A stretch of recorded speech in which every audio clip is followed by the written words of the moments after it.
Rays of sunlight reflecting off Voyager, because sun, even though nearly 4 billion miles away, was in view. And it just so happened that suspended in one of the beams of sunlight was a tiny little speck. Do you see it? Yeah. For you guys in the cheap seats, I'll blow it up just a tad for you. It's there. If you're still not with me, it's right there. I don't want anyone to miss it. And we can just go back to the big shot for a second.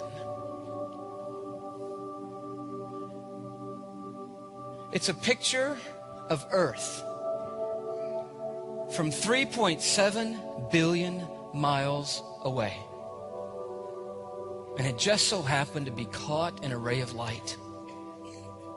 And one famous astronomer of the day said of it, just remarking that everyone who's ever lived their lives lived them out on that tiny pale blue dot that he called a mote of dust suspended in a sunbeam. You say, well, Louis, you're making me feel small. No, I'm not trying to make you feel small. I'm trying to help you see that you are small.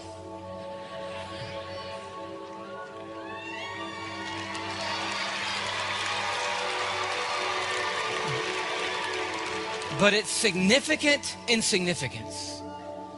Because as tiny as we are known and prized by Majesty, who sent for us and loves us and knows us, even though we are teeny tiny little bitty people on a little bitty speck floating through the vast cosmos that he has made. Just like he could name every star as he called them into being and put them in their places. He could start in this building tonight all the way up in the top with you right there. And he could call you by your name. And he could move to you and call you by your name and you by your name. And the great creator of all the heavens and the earth could move through this auditorium and call every single person in this building by name tonight. He knows us and is aware of us and loves us and has come to invite us into a relationship with him that will never ever end. It's amazing when you think about it. When you think about how big he is, that we know his name. I want to take you on a quick journey outward if you're up for it. I'm going to take you out a little bit. We're going to go 93 million miles out from that little pale blue dot to our nearest star, our sun, which is what we call it. We're not sure what God calls it. He named it, but we call it the sun. You know it. It burns you up. You're around here. You get it. By the way, nice day here in Houston. I hope you enjoyed it. You understand probably more than the other cities that we're going to be going to about the sun. It's a raging ball of fire, people. It is not just up there, nice and happy, smiley face coming up, as we used to draw it as kids. It is 10,000 degrees Fahrenheit on the surface. It is raging intensity. It is like billions of nuclear bombs going off every second. So strong, it's sending light out at 186,000 miles a second. It only takes the beam of light 8 minutes to cover the 93 million mile journey from the sun to your skin in Houston, Texas. And it came out of the mouth of God. We cannot think that he is some kind of mamby-pamby God, some kind of mealy little weak God. He is ferocious, this God we are worshiping tonight. He is intense in power and holiness and radiant splendor and might. And he opens his mouth and things like that just come out of his mouth. We got to remember that tonight. That's who we're worshiping.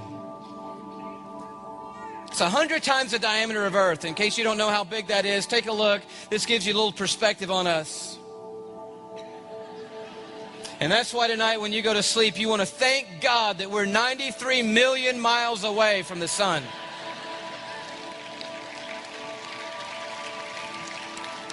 This next image comes to us from the Swedish Solar Institute. They're doing close-up studies of the surface of the sun, and that's what you get. It's raging fire.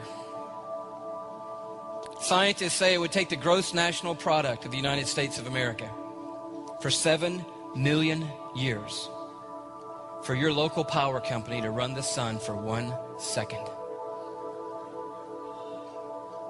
And it's just one of the billions of stars in our subdivision called the Milky Way which is one subdivision among hundreds of billions of subdivisions in the known universe that God has made. He's big. Go out a little ways. Let's use that ruler we talked about, okay? The light year.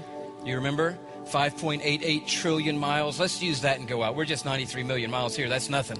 Let's take some strides. 440 light years out, we come to this beautiful constellation called Pleiades. I just put this one in because it's so beautiful. And because it's mentioned many times in Scripture. In the Old Testament books, the prophets, and in Job, Job's having that conversation with God, and God's trying to remind him that he's the one that's big and Job is the one that's small. And he says to Job, Job, can you hold the Pleiades in your hand? To which Job looks up and says, no. And God's like, well, there. One place in the Scripture, it says that God measures the universe in the span of his hand. The whole universe. He's like, yeah, it's about right there.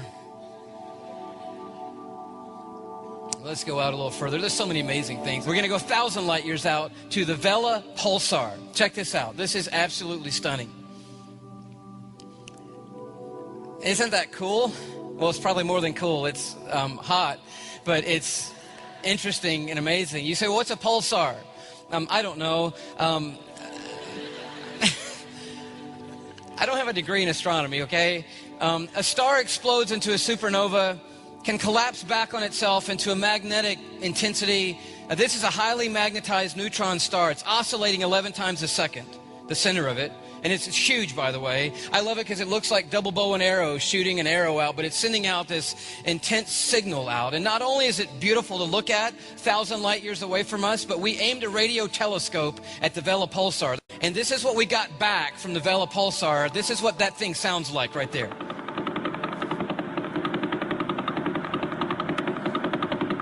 It just does that all day and all night. I don't know Morse code, but it could be tapping out. No, he's big. He's really, really big. He's a whole lot bigger than you think he is. He's really, really big, this God we worship. He's really, really, really big and a whole lot bigger than you think he is. Didn't want to miss out on the worship. Didn't want to miss out. All creation was glorifying God. And the Vela pulsar said, all right, here we go.